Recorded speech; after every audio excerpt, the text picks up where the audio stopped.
If we believe that this ang silot sa itong mga sala, namatay, gilubong, nabanaw siya, mo nang gospel ang imong gituhan, amo na siya ang maka-counter nining ito charismatic movement nga grabe ka dangerous sa imuhang, especially sa imuhang kalag. Kung imong kalag, imong gimahal, ang imong kalag, di ka gusto matong impyerno sa katapusan sa imong kinabuhi, likay kining klase sa movement, charismatic movement. Why? Ang ilang mga practice, ang ilang mga doktrina nga gitudlo diha nakasentro sa flesh. Ang atoa din nga gitudlo, ang atong doktrina nakasentro sa unsay gihimo ni Kristo dito sa cross. Mo nang naa kitay tinuod o gitawag na to pure blood-stained gospel. Kasi kalau presidente ka na mag-impeach, ay wala impeach time ni Christ. It is a one-man rule.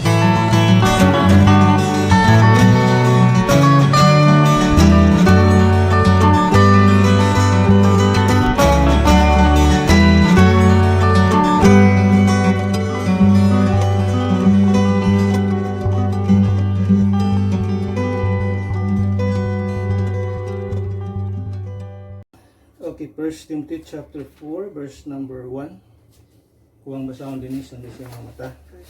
The Bible says, "Now the Spirit speaketh expressly that in the latter times some shall depart from the faith, giving heed to seducing spirits and doctrines of devils." Sa tumakita din na ay dunay praise nagaingon, giving heed to seducing spirits. So, dunay mga seducers, dunay mga seducing spirits. So, atong sigutan nining kabuntagon, the truth about the charismatic movement. Last Sunday, we talked about the truth about the ecumenical movement, no? Katong ecumenical movement, ecumenism.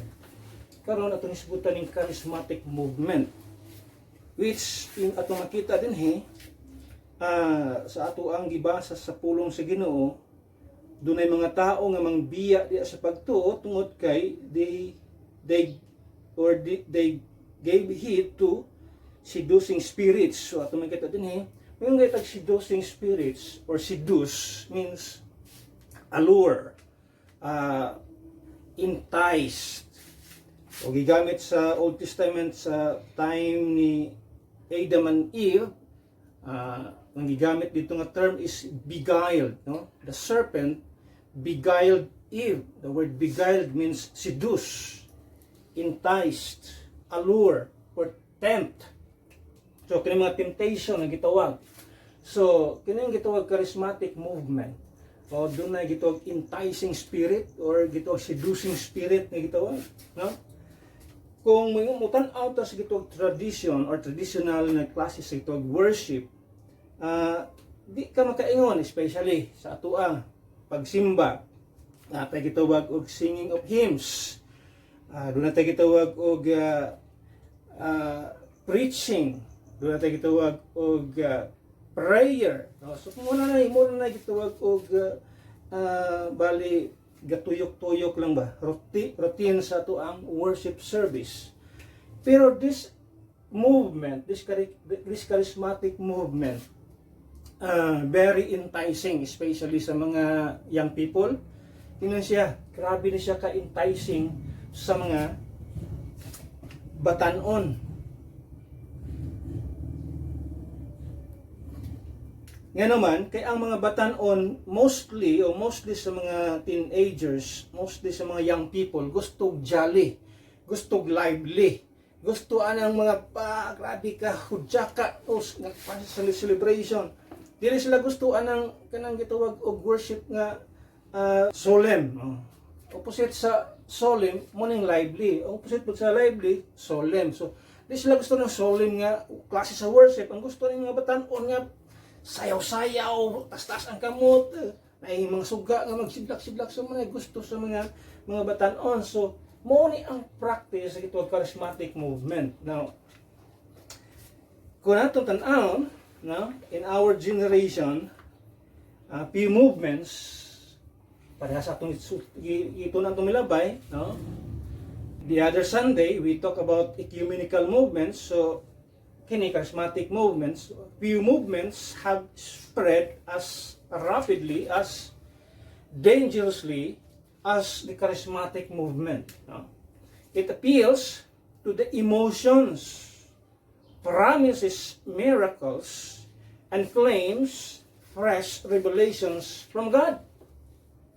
But when we test it by the Word of God, we discover that it is built on experience instead of Scripture, feeling or feelings instead of faith, and manifestations instead of maturity. The Bible warns us that in the last days there will be false prophets, false spirits, and false wonders. So atong gibasa ganina, doon ay gitawag og seducing spirit. Now, the word seducing, sa akong nagsulti, allure, or gitawag, the word seduce means allure, or to entice, or to tempt. So kung imong tan-awon din seducing spirits, kung imong tan-awon sa 2 Timothy, chapter 3, verse number 13, mo ni ang sulti sa Biblia. Iyon ang sa sulti sa pulong sa Ginoo. But evil men and seducers. So, ito makita ang seducers ha. Sumintag seducers, mauning mga tao nga influence by the seducing spirits. So, kini mga seducers di ay, muna yung mga tao nga nagdumalaan sa mga seducing spirits. Muna yung sa itong ibasa, but evil men and seducers shall wax worse and worse. Deceiving and being deceived. So muna yung atong bantayan ng klase sa mga charismatic movement, yan naman, tungod kay dunay gitawag seducing spirits. Dunay enticing spirits. Nga ang mga tao, especially mga batanon, dali nilang matintal tungod kay enticing, alluring. Kung pasabot, makadani, makatintal nga naman. Bibo kayo, no?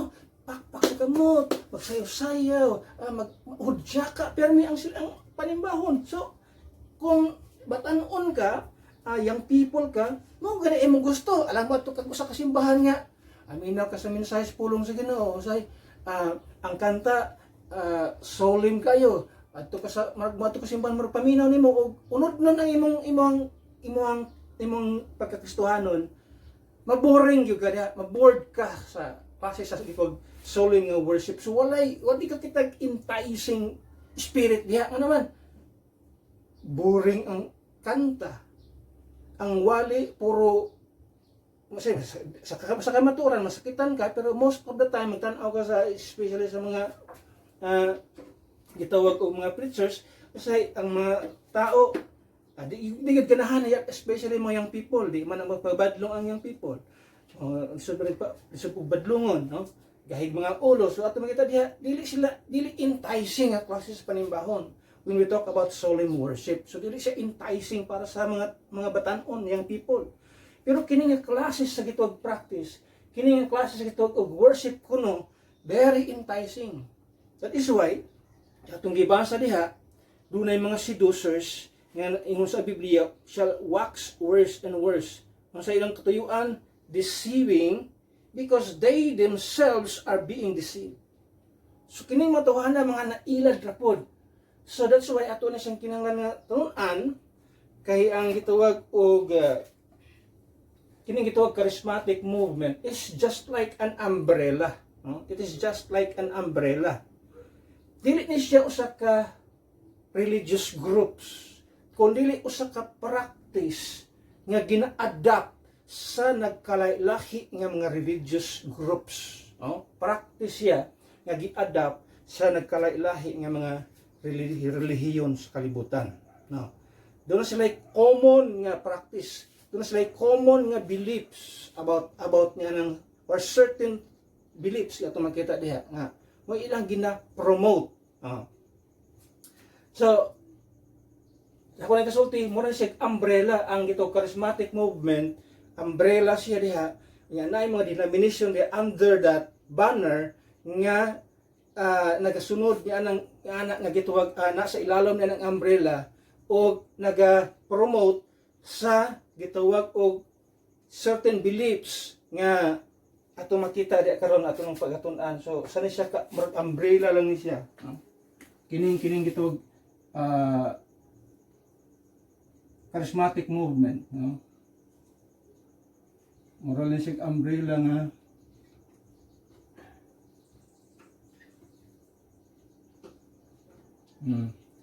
under diha mga lahi-lahi nga denomination. Kini siya mga religious groups na dinhi.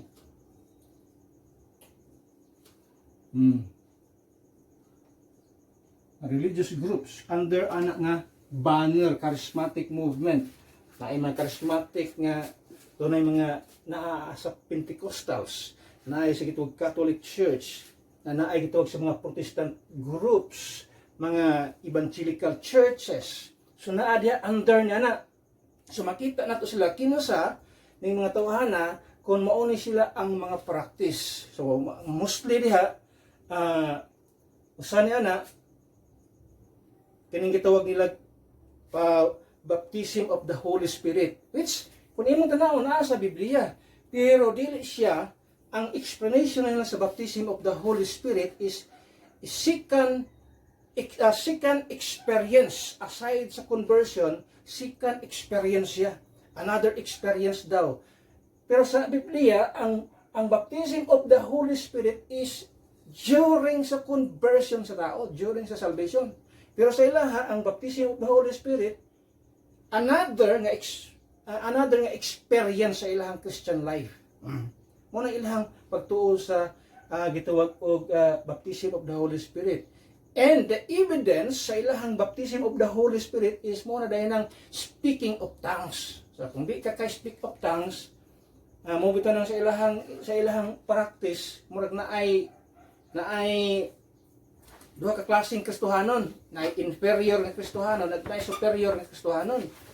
Kung di ka speaking of tongues, inferior ka ng klase sa Kristohanon, baba ang imong kalidad. Dili ka, pero katong mga tao, mga Kristohanon nga maka-speak in tongues, matoy mga superior kuno nga mga Kristohanon. Kanya imagine na nga klase sa pagtulunan. So, muna ato makita diha speaking of tongues, and then sa mga ilahang mga songs. Pag makita gani ka, makadungogin ikag mga Christian songs ko, no, nga mga rock and roll, mga rock songs, ato makita diha, mao ni sila ang mga tao nga na diha. Nga naman, lively. Dili sila gusto anang kanta nga, anaman sila makanta kaya nga sulen, pero sadyang maigo na ka emotionally. Pag naana ka sa imong emotion, kantahan kag mga kanta nga mga mingaw-mingaw para ma-manipulate nila ang imong emosyon. Pero more on flesh, more on emotion. Instead of the Word of God, ang gitira nila, emotion sa tao. Muna pait kayo. Muna dili maayo nga klase sa practice. So ato may kita diha. Therefore, kung imo ni makita, God's people needs to examine and scrutinize this movement carefully, standing firmly on the truth. Kung imo ning madunggan, makakasugat ka na ning gito charismatic movement which naani siya sa mga nagkalilahi nga denominations, ma-Pentecostal man, ma-evangelical man, even some Baptist na ani, careful ka naman, because some Baptist na apod ni ini nga mga practice na nasa gitong Catholic Church, basta na aning mga pagtulunan, baptism of the Holy Spirit, speaking of tongues, healing, miracles and wonders, muna ito makita nining mga aning nga movement. So, kung makita na nimo ni, ingon nga katauhan ka sa Dios, ingon nga magtuto ka, luwas ka nga Kristohan o luwas ka nga tao, examine, scrutinize kini nga klase sa espiritu. Nga naman, gisulti na sa Biblia na adres kalibutan mga seducing spirits. and doctrines of devils. Ato makita din na. Kung imong tan-awon a little bit of history, aning gitawag og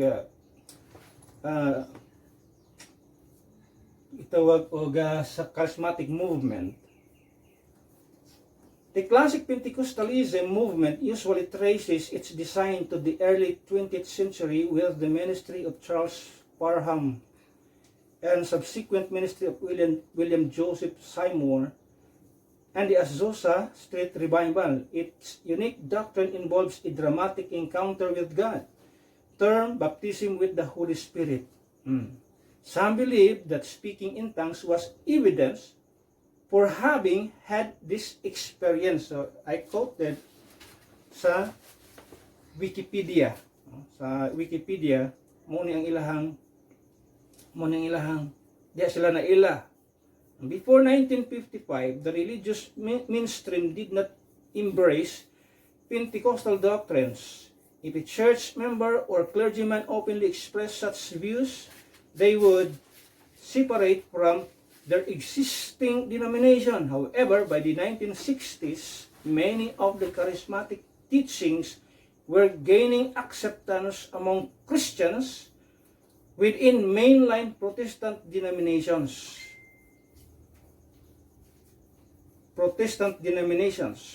The movement represented a reversal of the previous pattern, as those influenced by Pentecostal spirituality chose to remain in their original denominations. The popularization and broader acceptance of charismatic teachings and ideas are linked to the healing revival that occurred from 1946 to 1958. The revivalists of the time, including William Branham, Oral Roberts, and A.E. Allen, held large interdenominational meetings which emphasize the gift of the Spirit. This global revival led to greater awareness and acceptance of Pentecostal teachings and practices. So, kung makita din ha, the High Church wing of the American Episcopal Church became the first traditional ecclesiastical organization to be affected internally by the new movement. The beginning of this charismatic movement is usually dated to Sunday, April 3, 1960, when Dennis G. Bennett, rector of St. Mark's Episcopal Church in Van Nuys, California, recounted his Pentecostal experience to his parish. He repeated it on the next 2 Sundays, including Easter, April 17, during which many of his congregation also shared the experience of Spirit. He was forced to resign. So kung ayaw mo makita, taas mo siya nga history sa gitawag og charismatic movement, pero natin yung makita nga mga kasimbahanan nga na-involved nining gitawag og charismatic movement. So, sa kunay kasulti, ato ni siyang tun-an nga naman, kini siya nga movement karon very rampant. And I believe it is too dangerous para sa mga Kristohanon, para sa tanang tao nga maminaw nini, because it will never lead you to heaven. It will absolutely lead you to hell. Why? As I've tanaw ko sa ilang mga doktrina, nagtanaw ko sa ilang mga pagtulunan, nakasintro kanunay sa baptism of the Holy Spirit, which is not interpreted in accordance with the scripture. Ano man, ang ilang, kung nagkasulti, ang ilang Spirit's baptism is not the residing person diya sa kinabuhi sa tao. Pero ang ato makita, mabasa sa Biblia, when we talk about baptism of the Holy Spirit, it is the moment the Holy Spirit residing in the hearts of those who believe. Ato makita sa Biblia. Not another experience. Dili siya another experience nga klase sa event. Ang naa sa Biblia, baptism of the Holy Spirit is the indwelling Spirit. May puyo, misulod sa kinabuhi sa tao. May konusad diya sa mga tao. Fell among them, ingon sa Biblia. May baptism of the Holy Spirit. And that moment, ingon sa Biblia, nga gibautismuhan ka sa Holy Spirit, you are put in the body of Christ.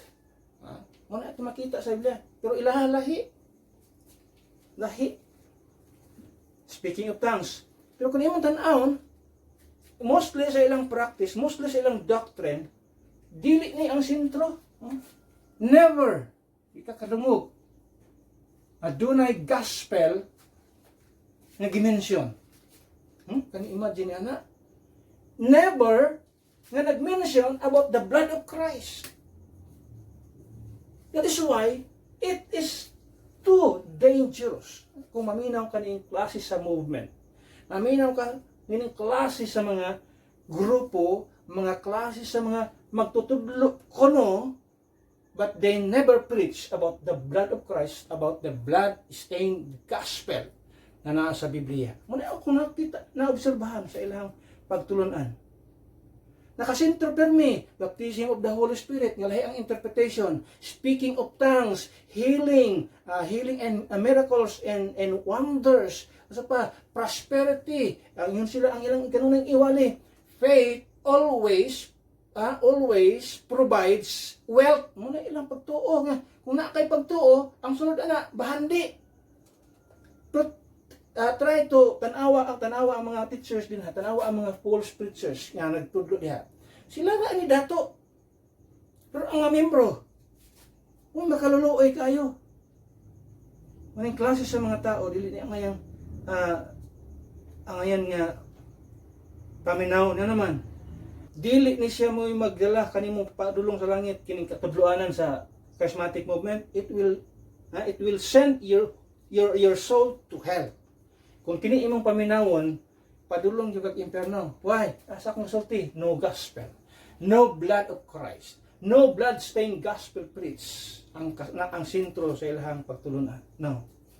And that is the only way nga ang tao makabaton o kaluwasan. Ginamo ni gigamit sa balaang espiritu ang gospel aron ka moabot sa punto nga mutuo ka sa unsay gihimo ni Kristo Jesus ko sa Kalbaryo. If you remember sa itong 7 major important ministries of the Holy Spirit, ito ang ato ang doktrina about sa Holy Spirit.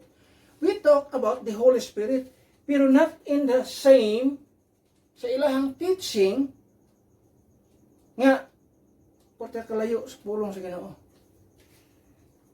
So this morning, atong tagagpagtagad, we're going to tackle this or the unbiblical doctrine of this movement. Number 1, atong tagapagtagad.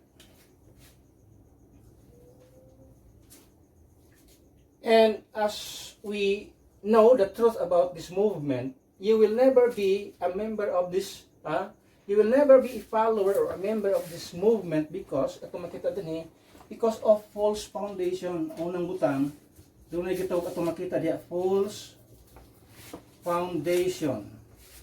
Ang saray ilang foundation dahil nga nang gitawag ito false foundation. Okay. The authority or their authority is experience, not scripture. Ang otoridad sa ilahang doktrina, ang foundation sa ilahang pagtulunan o sa ilang kinabuhi, sa ilang grupo, it is not the scripture kundi unsay imong experience. If you are baptized with the Holy Spirit, muna experience daw nila, then you can speak in tongues. O muna experience. So if you cannot speak in tongues, then you do not have experience. Sumo ba na gitudlo sa Biblia? Kinahanglan kang mag-speaking in tongues? Aron ka matawag ka Kristohanon? No. In fact, sa Bible, dili tanan nga Kristohanon mo storyag speaking in di maka speaking in tongues. And sa Bible po ang tudlo, if you speak in tongues, there must be 2 or 3 interpreter mo interpret sa imong gisulti. Ilalahi. So ang pagkakristohanon, it is not based on experience. Sa imong kinabuhi, maka-speak in tongues ka ba o dili? No. It is based on scripture. Nganong kristohanon ko? It is because that is what the Bible says. That is what the scripture says. Muna'y foundation na to. Nganong makamahon ko nga, do I have the Holy Spirit inside of me? Because of Ephesians 1:13. Because of Galatians 4:6. Dili tungod kay na-experience nako, nabati nako, nga murag nay hangin mosulod nako. Binuang man ang istoryahan na.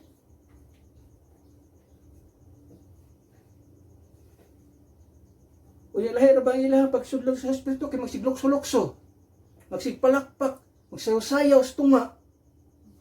Perting sa baa, magsigsagit-sagit. Mao ba nay feeling of the Holy Spirit? Mao ba nay tao na sudlog sa espiritu sa Dios? No. I have a message. I have a sermon about the marks, 7 marks of the kitawag og 7 marks of spirit-filled Christian. Walay naisgutan dito nga maglukso-lukso ka, magpalakpalakpak pa, magsikag-syagit-syagit. Walay ingon anak nga mark sa Bible nga na filled sa Holy Spirit. Ang kana siya nga kuan, kana siya nga actuation, kana siya nga trabaho, maglukso-lukso, magpalakpalakpak, magligid-ligid, magsigit-syagit. Trabaho na sa mga tao nga sudlan sa daotang espiritu. Muna gisulti sa Biblia. So kung imong tanawon diha, there's confusion of feelings. Experiences elevated above truth. Dili man pwede. Kanang imong experience mo na imong sundan. Ingon sa Biblia, ang sisulti sa atong sa Paul Gino, 2 Corinthians chapter 5. 2 Corinthians chapter 5. Verse number 7. Verse number 7.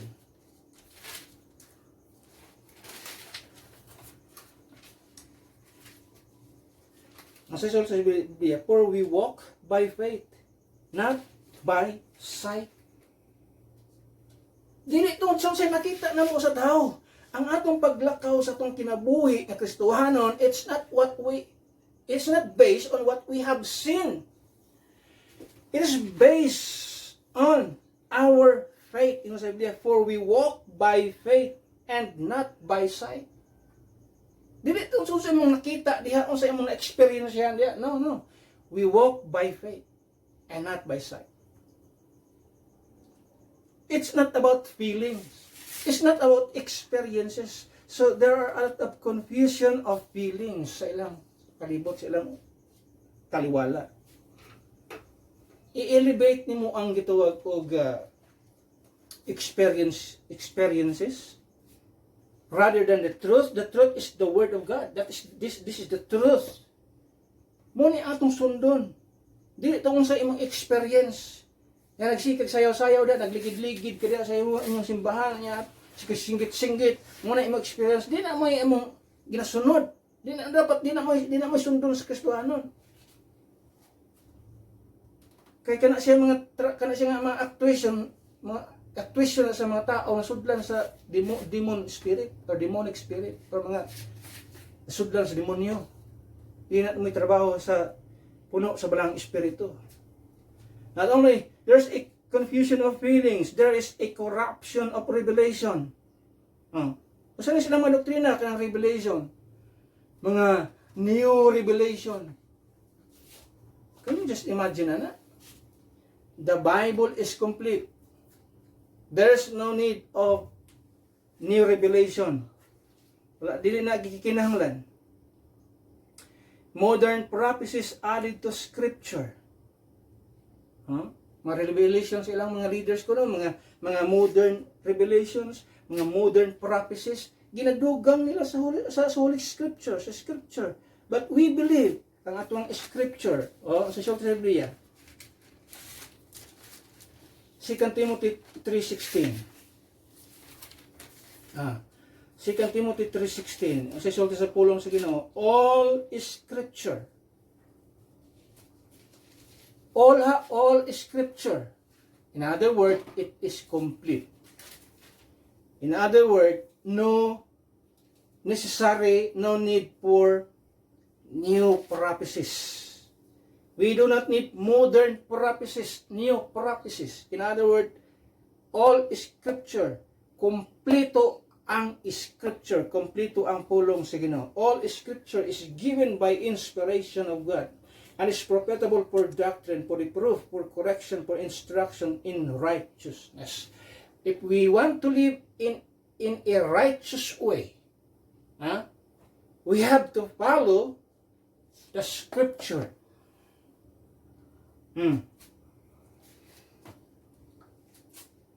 Dili kay kinahanglan patag new prophecies, new revelation.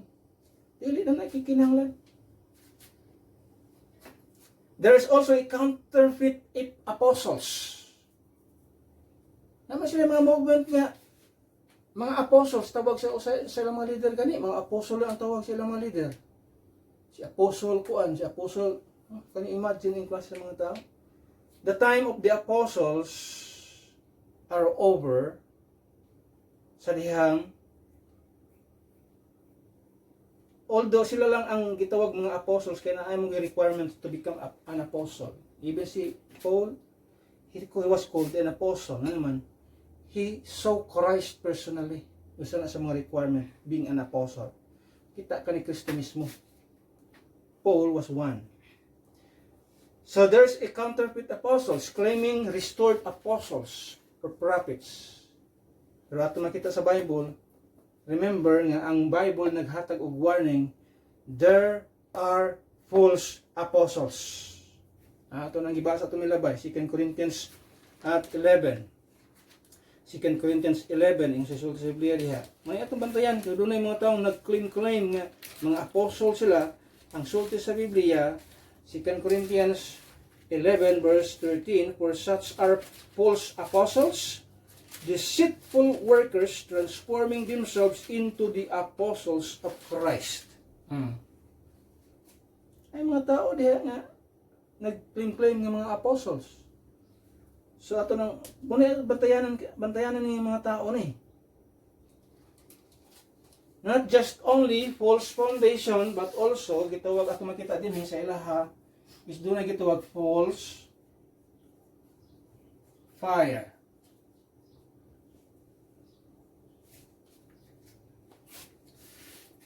Their manifestations are not biblical. Kung yung tanawin niya. When we talk about fire, that means kaning zeal ni mo ba? Zeal sa imong pagpangalaga. Ang ilang ginapadayag ng mga manifestations kung yung tanawin niya are not biblical, not in accordance to the word of God kung yung tanawin. What we can see, ato makita din under this, is just a bubbling tongues. Bubble.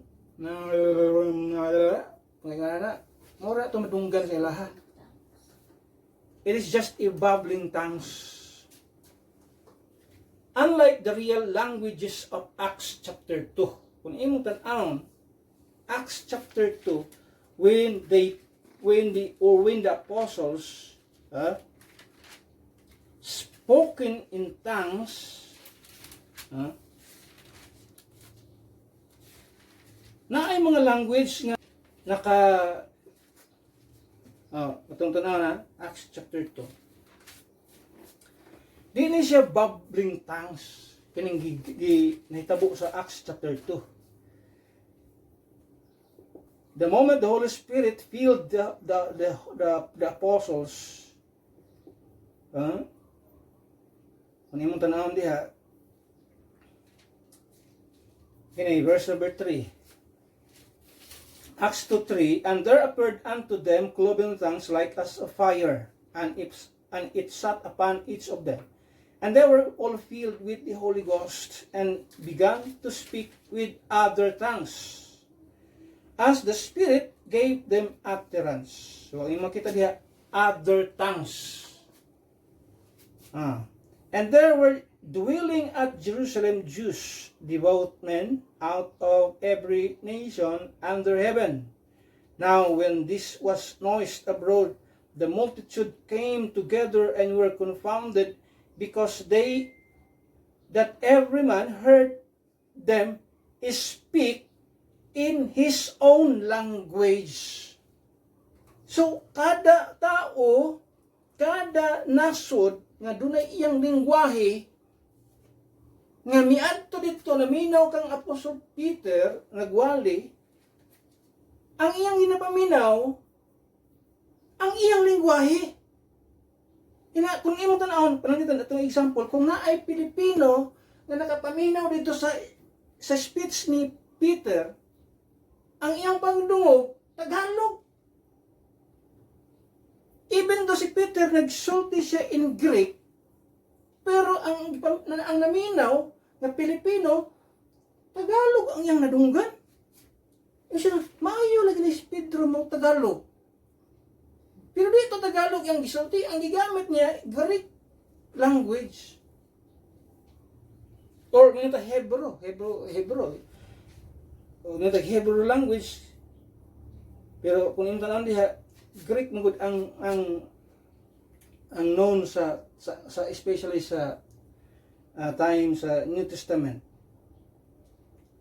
Pero kung yung tanan din na tanaw diha, because nganong na the noise ni Kailap, the multitude came to gather and were confounded. They were confounded. Nahiyang-hayaw, naliw nila, or grabe ang ilang pagka-amazed. Kung tanaw diya. Because that every man heard them speak in his own language. And they were all amazed, and marveled, saying one to another, Behold, are not all this which speak in Galileans? O yung Galileans ang ilang ginagamit nga, ilingwahe. Yan siya. And how hear we every man in our own tongue? Lahi niya siya sa speaking in tongues gamit ng charismatic movement nga abracadabra, hindi na siya mako. Kaya klaro sa Biblia, kung nag-speak in tongues, in other tongues, ang iyang isulti, masabtan sa mga taong naminaw sa iya mismong kaugalingong lingwahe. For example, verse number 9, na ay mga Parthians, na ay mga Medes, na ay mga Elamites, na ay mga dwellers in Mesopotamia, and in Judea, and Cappadocia, in Pontus, and in Asia, na ay taga Phrygia, na ay taga Pamphylia, in Egypt, lahi na sila pinulungan. And in parts of Libya, about Cyrene, and strangers of Rome, Jews and proselytes, Greeks and Arabians, we do hear them speak in our tongues. No? Dili babbling tongues. It's a real languages.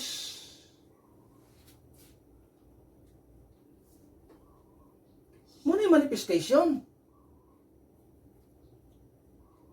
Muna yung false fire. Not just babbling tongues, but there's a bizarre manifestations. Ang sa mga bizarre manifestations atong makita ni matuhanan, tanawa sa telebisyon, shaking, mga tumba, magkirig-kirig. Sa mga tawhana, katawa. What is that? Paminaw ko, demonyo man na, evil spirits man na klase sa mga evil spirits lang ang naghimo ana. Muna atong makita din ha, it is not just it is not biblical. And not only babbling tongues, bizarre manifestations, but also borrowed practices. Their practices identical to pagan and occult spirituality. Kung inong tanaw ng ilang mga practice, connected sila sa mga pagan and occult spirituality. Kanang ang mga practice. So it's not new. Practice na sa mga pagan nga mga labi na sa mga cult, mga occult. So kung yung tanawon diha, di siya basta-basta ng klase sa mga tao ni. Dangerous. Number 3. Doon na gitawag og false focus. False focus. Seeking wonders instead of the word. Ang ipangita ni mga tawahanan ni ang mga wonders instead of seeking the word, seeking the truth, studying the Bible, ang ipangita mga wonders. Munang ang ila pong kalag nag-wonder. Perti ka gubot, perti ka lalibog ang mga kalag, ano man. In Biblia unta ang angiyang susihon, according sa Bible, study the scriptures. Study. Di man study ang giatupag. Ang gipangita kadtumang mga wonders. Mag-wonder jud ka sa wilderness, no?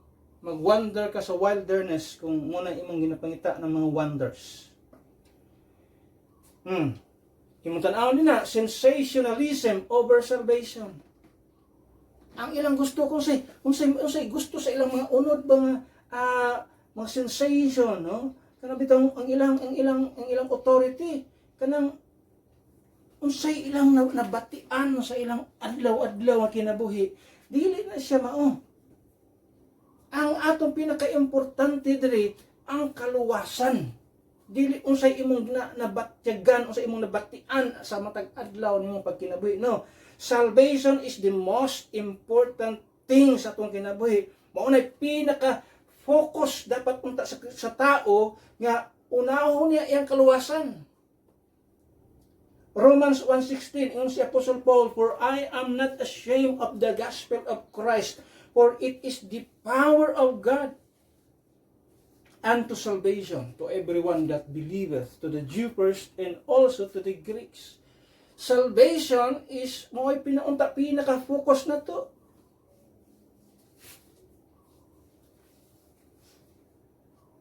And not only sensationalism over salvation, signs over scriptures. Mo na sila mga tawhanan ni kini sulti sa Matthew chapter 7. Kini mga tawhanan ni, they act as a Jew. Ang ilang pagtuo, mga Hudiyo ni silang mga tawhanan ni. They become Jew tungod sa ilang tungod sa ilang mga actuation, tungod sa ilang mga trabaho, yung tanawon diha in the book of Matthew chapter 12 verse number 39. Trabaho man sa mga Hudiyo. Usa siya sa mga trabaho sa mga Hudiyo. Verse 39 it says, "But he answered and said unto them, an evil and adulterous generation seeketh after a sign, and there shall no sign be given to it, but the sign of the prophet Jonas." So kining matuhanan ni, ang ginapangita sign, nagpaka-Hudiyo ni matuhanan ni. Ang sign sa Biblia intended siya sa mga Hudiyo. Kay ang mga Hudiyo nga mga tao gapangita og sinyalis, sign ang ilang ginapangita. Mga miracles man ilang ginapangita. Pero kita nga mga hintil, we don't seek for a sign. Ang sa atong ginapangita, atong ginabuhi, wisdom. And wisdom na alam nimo makaplagan sa Word of God. That is why ang ato ang gina-seek kanunay sa atong ginabuhi is the Word of God. We study the Scripture, we study the Bible. Nga naman, we know nga diri pinaagi ni nga atong pagtuon sa Biblia, we can glean some more wisdom. Makakuha tag mga wisdom diri. We can acquire or we can obtain wisdom from above. There is scriptures. Kaya matawa na busy sa science. Muna usa sa ilang mga ministry, healing ministry. Mga television da, mga miracles, mga healing sa mga sicknesses. Muna ilang trabaho nga naman. Gusto nilang signs and wonders. Gusto nilang miracles sa ilang kanunay nga makitaan. Pero dili na may itong katuyuan. Not only that, showmanship over spirituality. Kung imo tan-awon adto sa ilang mga panimbahon, grabe masigsayaw-sayaw, mura naga-disco, mura ang lights pa sa ilang simbahan, patay mo palong, mura naa ka sa nightclub, naa ka sa mga concert. Kung imo tan-awon, showmanship instead of spirituality. O tan-awon nato ang worship sa Biblia. John 4:24.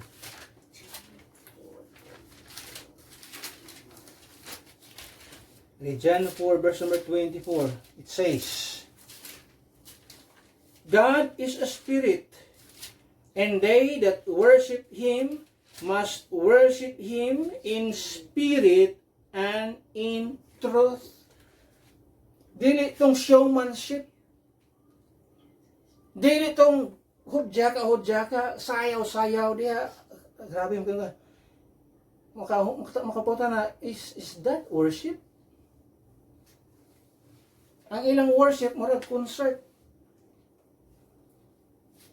Kung magsimba na sila, mas taas og oras ng ilang kanta-kanta. Ami silingan dito sa una, sa eskwela ko sa nag-theology, sa Cebu.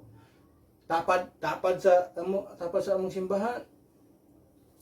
Kining mga taong nagpractice ining charismatic movement, from 9 to 10:30, puro kanta. Allah, kanta. Yermero na, saba kayo. Nasaba kayo. Rock and roll. Pagkabot na sa tumoy-tumoy na sa ilahang praise and worship ko, no? Hinay din ang kanta. Pero ang pagtuon sa Word of God, pero tayo kita kagamay. Pero sa mga Bible-believing Christian, di lang kay na Sunday school nga mga lesson about sa doctrine, na apay gitawag og preaching, more on the Word of God. Dili sa showmanship lang. It is spirituality. Muna dapat. So ang focus nila, false. Another thing at makita din number 4. False faith.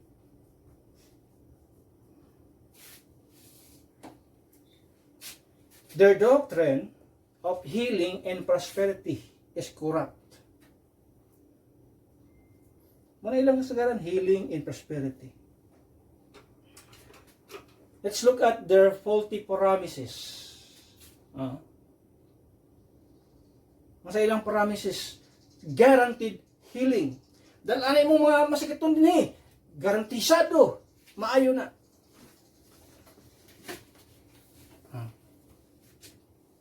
I'm not against healing, ha.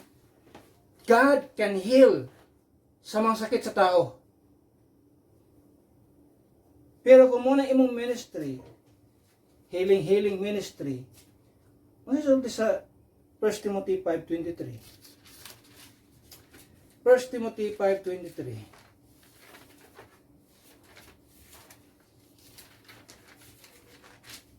First Timothy chapter 5 verse number 23. Drink no longer water, but use a little wine. Amo po nagigamit sa mga palahubog. Nga ilahang prop text. O pwede lagi mo inom.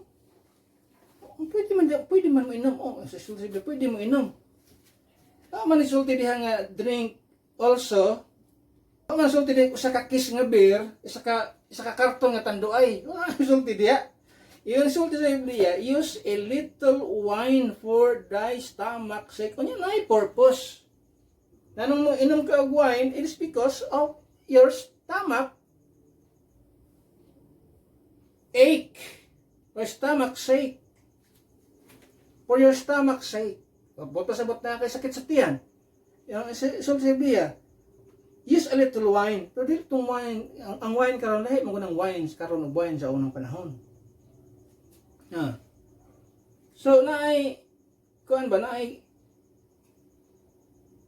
na siya gihatag nga unsa lay imong imnon. And then often infirmities, so gigamit na siya sa olden times as parte sa ilahang gitawag o medicine. Wine sa una, doon na siya medicinal kuan usage. Kung lahi, masunog imong atay. Another verse, 2 Timothy 4:20. 2 Timothy 4:20. It says, Erastus abode at Corinth, but Trophimus have I left at Miletum sick. Ano na? Si Apostle Paul, yun siya. Ingnan sa Timothy nga, ay nagtubig na, kundi inom po gamayng bino, kung sa imong tiyan, sakit sa tiyan, o sa imong kanunay, o nagpadayon nga infirmities. Ano man gayon ni Apostol Pablo? Nakaibalo ta si Apostol Pablo, doon na siya gift of healing. Pero ang yung gift of healing, sa dihang, na magamit niya sa dihang nagministeryo siya sa mga Hudyo. Pero sa dihang nag-transfer ang yung ministry sa mga Gentile people, nawala ang gift of healing. O ba't tanong, hindi niya maayo si Timothy? Ang insulti nga, inom gamayng bino. Si Erastus, yanong yung gibiyaan dito sa Miletum nga nagmasakiton. Anong ayaw ha? Tungod kay ang ministry concentrated sa mga Gentile people. Ang iyang ministry, gift of healing, intended para sa mga Hudyo, kay ang mga Hudyo di mo too kung way makita nga milagro. Way makita nga mga signs and wonders nga himuon aning ilang mga religious leader gitawag. Mao na ang mo bitaw ng dispensational teaching sa Biblia importante kaayo. Sa diyang si Pablo dunay translation sa iyang ministry from Jew to Gentile. Ang yang gift of healing, wala na niya na-practice sa mga hintil ng mga tao sa time sa Gentile ministry niya. Ano naman? Dili na siya may kinahanglanon sa mga Gentile people. Ang mga Gentile people doesn't seek signs. They seek wisdom. Muna ang isulti sa Biblia. So sa gihimo ni mga charismatic movement, faulty promises. Naggarantiya og healing. Pero sulti sa Biblia si Paul mismo. No? It's not. Another nga ito makita din ha, financial manipulation, seed faith schemes.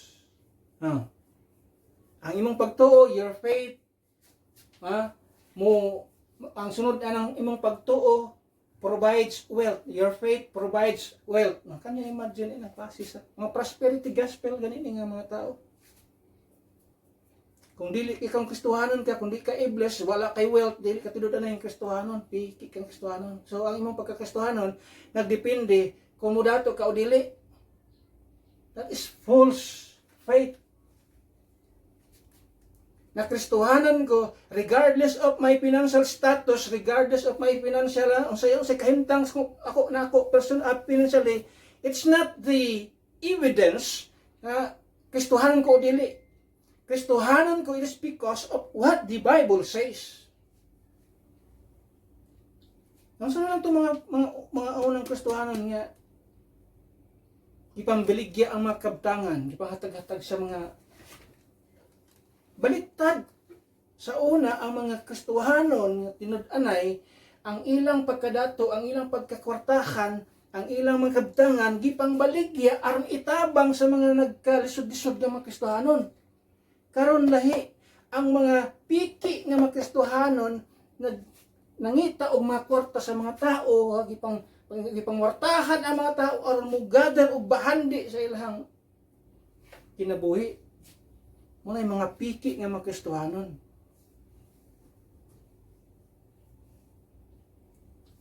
First Timothy 6:5.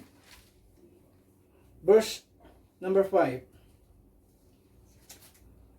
Perverse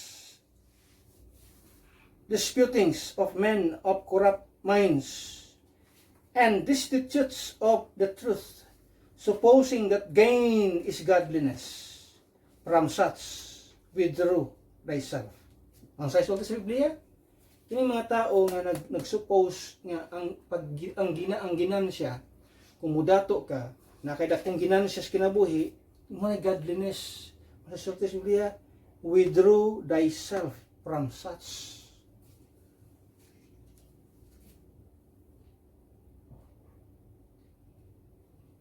Kaya yun sa verse number 6, but godliness with contentment is great gain. Kaya ang tinuod nga ginansya, ang tinuod nga dako kayong ginansya sa kinabuhi, kung doon na kay pagka-Diyos nun, nga uban ang pagkakontento, mauna siya ang tinudanay nga ginansya sa kinabuhi. Di itong nang ginansya ka tungod kay sa imong koleksyon diya. Not only faulty promises, financial manipulations, but also fleshly motivations. Pursuing wealth, not holiness. Ang ilang motivation is fleshly. Fleshly motivation. Ang ginapurso sa kinabuhi nila is wealth instead of holiness. 1 Peter 1:15-16.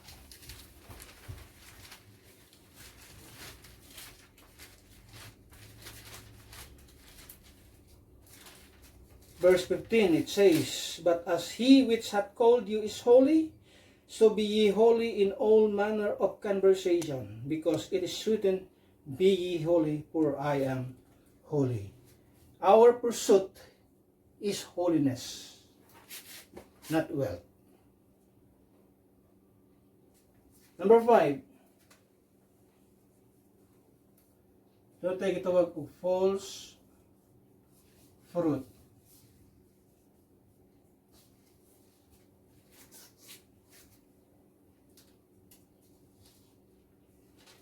The results do not match the Holy Spirit. That's why false fruit. Kung imong tanawon, ang resulta, division instead of doctrine. False teachers, wala naghatag importansya sa doktrina.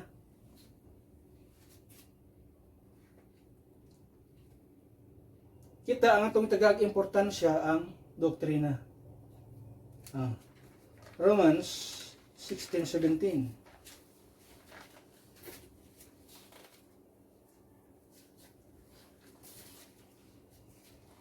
The Bible says, now I beseech you, brethren, mark them which cause divisions and offenses contrary to the doctrine which ye have learned, and avoid them.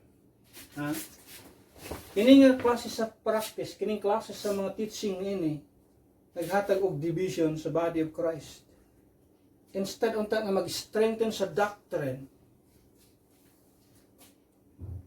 naging divided. Pero gusto sa Ginoo nga maging divided ta naman, di ta pwedeng makig-uban. Pagkita na sa atong last Sunday nga lesson, di ta pwedeng makig-EQ.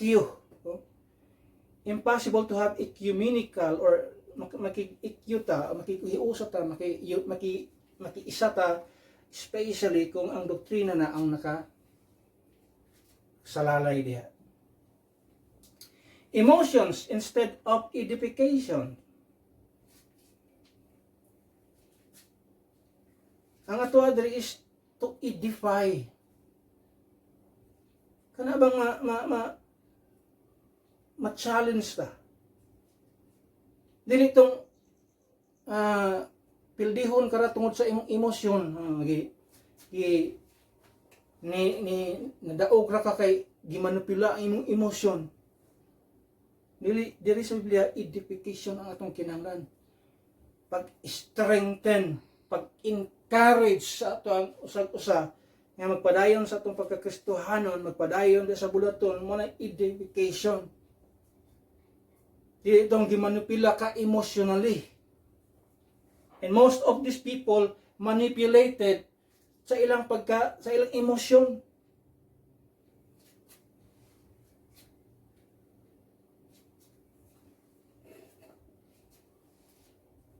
Nga, daghang mga tao ngayon, anak, diyan sa ato din, daghang mga tao ngayon, anak. Ano tayo mga nagwali-wali diya sa kalsada? O, sige wali, anak. Puro emosyon. Mauni ako, mauni ako, mauni ako, manitabo sa kuha, manitabo sa kuha. Oh. Ilang gustong dalo ng tao through emotional aspect. Dili yun ang sa Biblia. Don't preach yourself, preach the gospel. Madungan ka muna akong kinabuhi sa una, gibago ko sa Ginoo. Pwede magkamusulti gibago ka sa Ginoo, kaysa mga tao nga. Kaya mga tao na, karong January ko, maghimo og New Year's resolution, magbago na ko sa kinabuhi. O nagbago, pipila ka adlaw.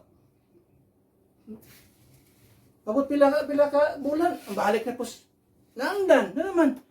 Di matulad ano yung kabaguhan. Preach the gospel if you want to have change sa itong kinabuhi. Kinahanglan to ang gospel of Christ. No one can change us kung wala ang tindahan ng gospel. Wala yung tindahan ng kausaban sa kinabuhi sa tao.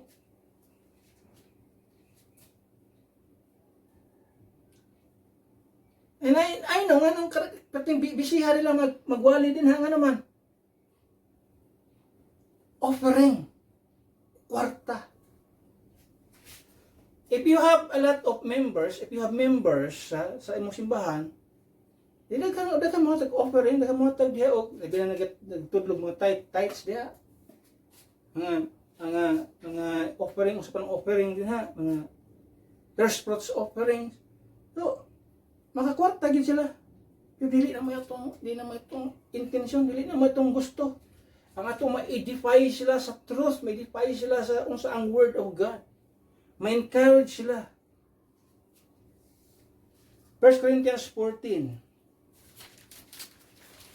26 to 30.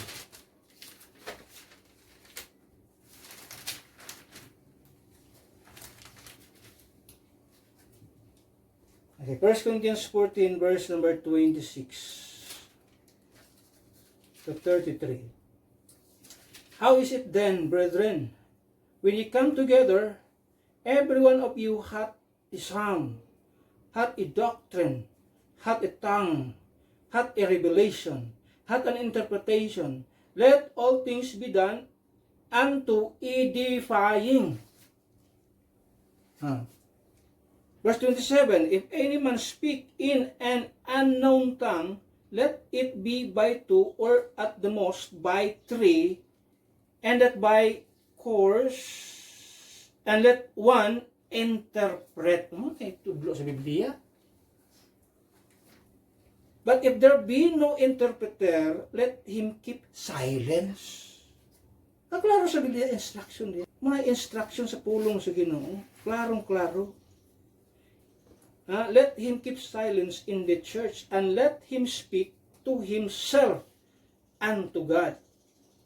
Let the prophets speak 2 or 3, and let the other judge. If anything be revealed to other that sitteth by, let the first hold his peace. For ye may all prophesy one by one, that all may be learned, or all may learn, and all may be comforted. 32. And the spirits of the prophets are subject to the prophets. For God is not the author of confusion, but of peace, as in all churches of the saints. So, kung sa katuyuan, edification. Then, error instead of evidence. Ang resulta, ang fruit, error. Instead, unta, ebidensya. Ang 1 John Nagsulti siya din 1 John 4:1. Siya, beloved, believe not every spirit. Siya, mga minamahal kong mga kanakan sa Diyos. So, my brethren, siya, believe not every spirit. Because, yung sa itong ibasa kanina, there are seducing spirits. And morning mga tuhana ang mga seducing spirits. Dili man ning atong solemn worship makasidus sa tao. Way ganahan. Ngayon sa atong worship, solemn nga worship, makasidus og tao? No. Lisod, ni mo dalo lang tao sa simbahan niya naman. Solemn worship. Solemn song. Pero kung rock and roll, disco ang yung, for the flesh, grabe ka seducing spirit. Muna siya, believe not every spirit, but try the spirits whether they are of God, because many false prophets are gone out into the world.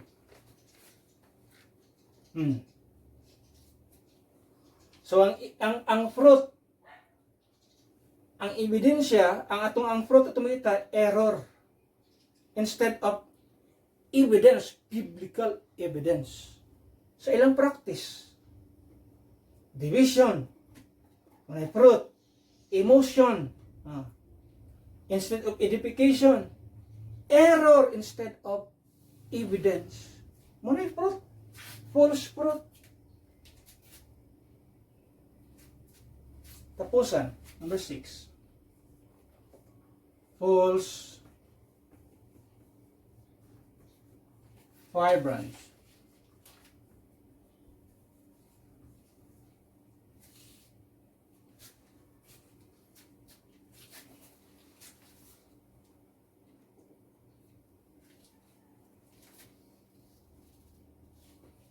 When we talk about firebrands, what is about muni mga leader, muni mga tao nga nag-lead sa mao nga kausa o sa mao nga movement, sa mga leaders na sila.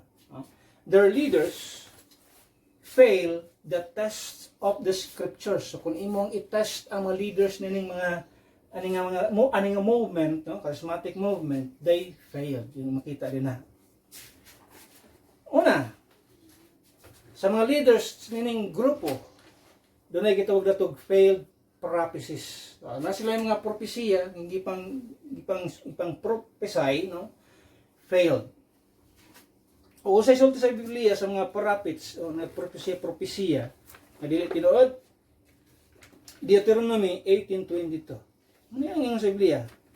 Deuteronomy chapter 18 verse number 22.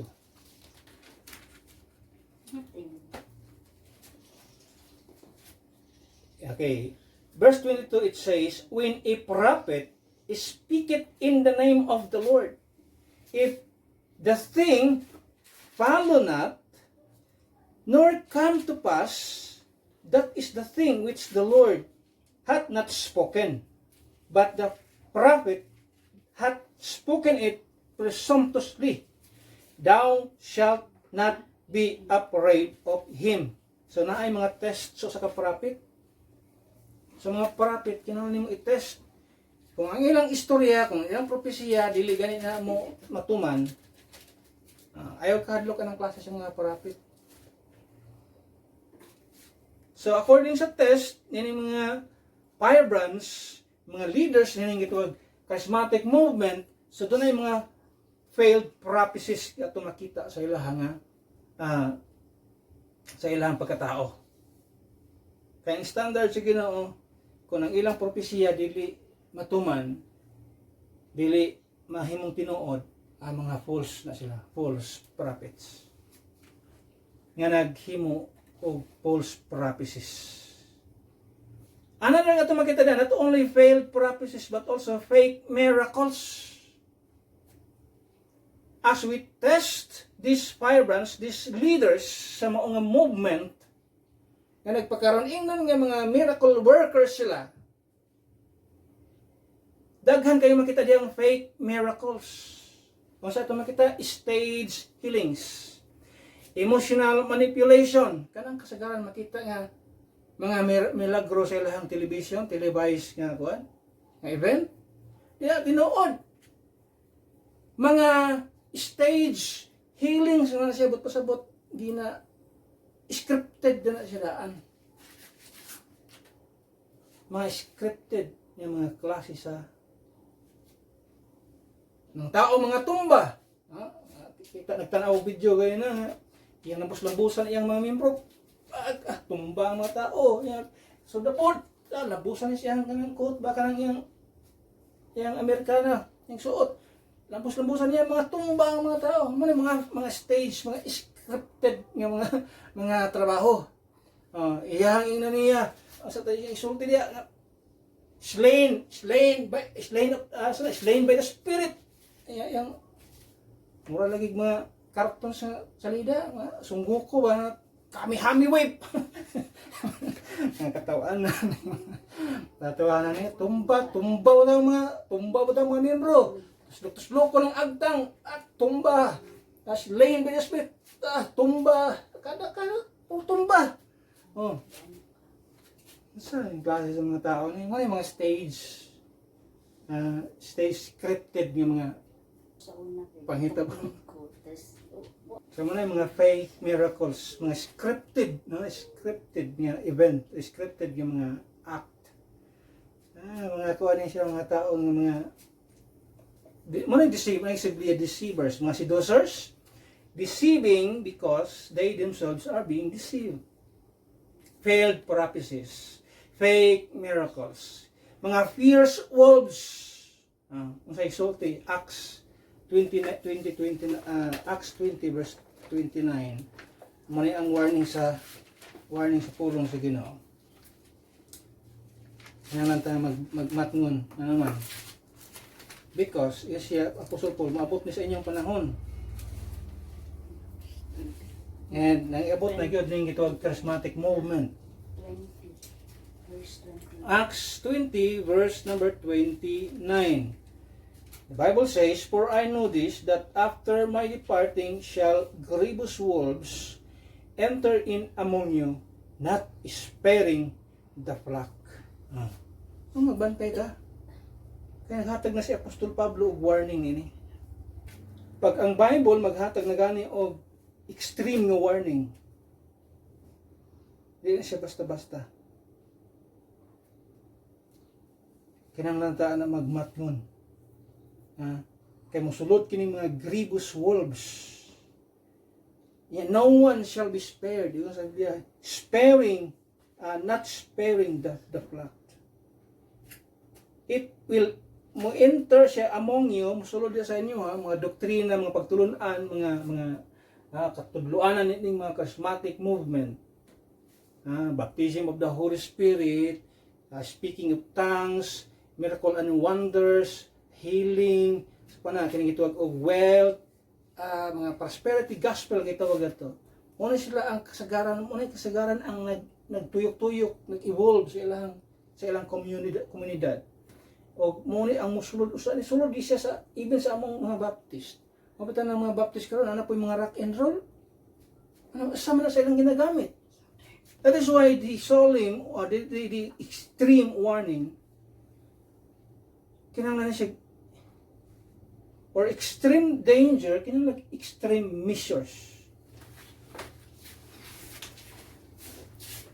Sa katapusan ito makita the charismatic movement is a system of false foundation, false fire, false focus, false faith, false fruit, and false firebrands.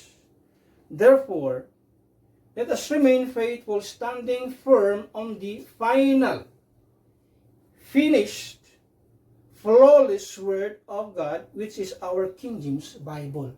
We have a Bible which is authoritative, authentic. Ito makita din na. Dili ta mo salik. Dili sa unsay gipakita sa mga tao. Outwardly, religiously, kung imong tan-awon, perti ka dasig yung tan-awon mo ilang mga programa, tan-awon nila imong ilang mga panimbahon, perti ka dasig, which yung imong imagine, kung imong i-meditate, very enticing. Ano nga, magbantay ang mga especially sa mga young people ining kabuntagon o sa ato ang online viewers, especially sa mga young people, kay mo ni ang ilang target. Naano sila sa mga colleges, nagakonsentrate nga naman kana sila nga mga tao, kana sila nga mga batanon, mahilig na sila og lively, mahilig na sila og grabe kanang extreme nga experiences kinabuhi. Pero ang ato adiri dili nang unsay outward appearance, dili unsay makita nato outwardly, kundi kung unsay gisulti sa pulong sa Dios. Pero ang pinakanindot kining kabuntagon, we can sana ato ni silang ma-refute, ato ni silang tagaan og ato ni silang denounce if kita mismo tong kinabuhi we know unsa nga gospel ang ato ang gituhan, we know unsa nga gospel ang ato ang nadunggan, ang atong nasabtan ug atong gituhan. If we believe that this gospel, the gospel which is gitawag the blood-stained gospel, which is si Kristo, ato makita din ha, may paaga sa iyang dugo aron bayaran ang silot sa itong mga sala, namatay, gilubong, ug nabanaw siya, mo nga gospel ang imong gituhan, amo na siya ang maka-counter nining gitawag charismatic movement nga grabe ka dangerous sa imuhang, especially sa imuhang kalag. Kung imong kalag imong gimahal, ang imong kalag di ka gusto matog impierno sa katapusan sa imong kinabuhi, likay kining klase sa movement, charismatic movement. Why? Ang ilang mga practice, ang ilang mga doktrina nga gitudlo diha nakasentro sa flesh. Ang atoa din nga gitudlo, ang atong doktrina nakasentro sa unsay gihimo ni Kristo dito sa cross, mo nang naa kitay tinuod o gitawag na to pure blood stained gospel.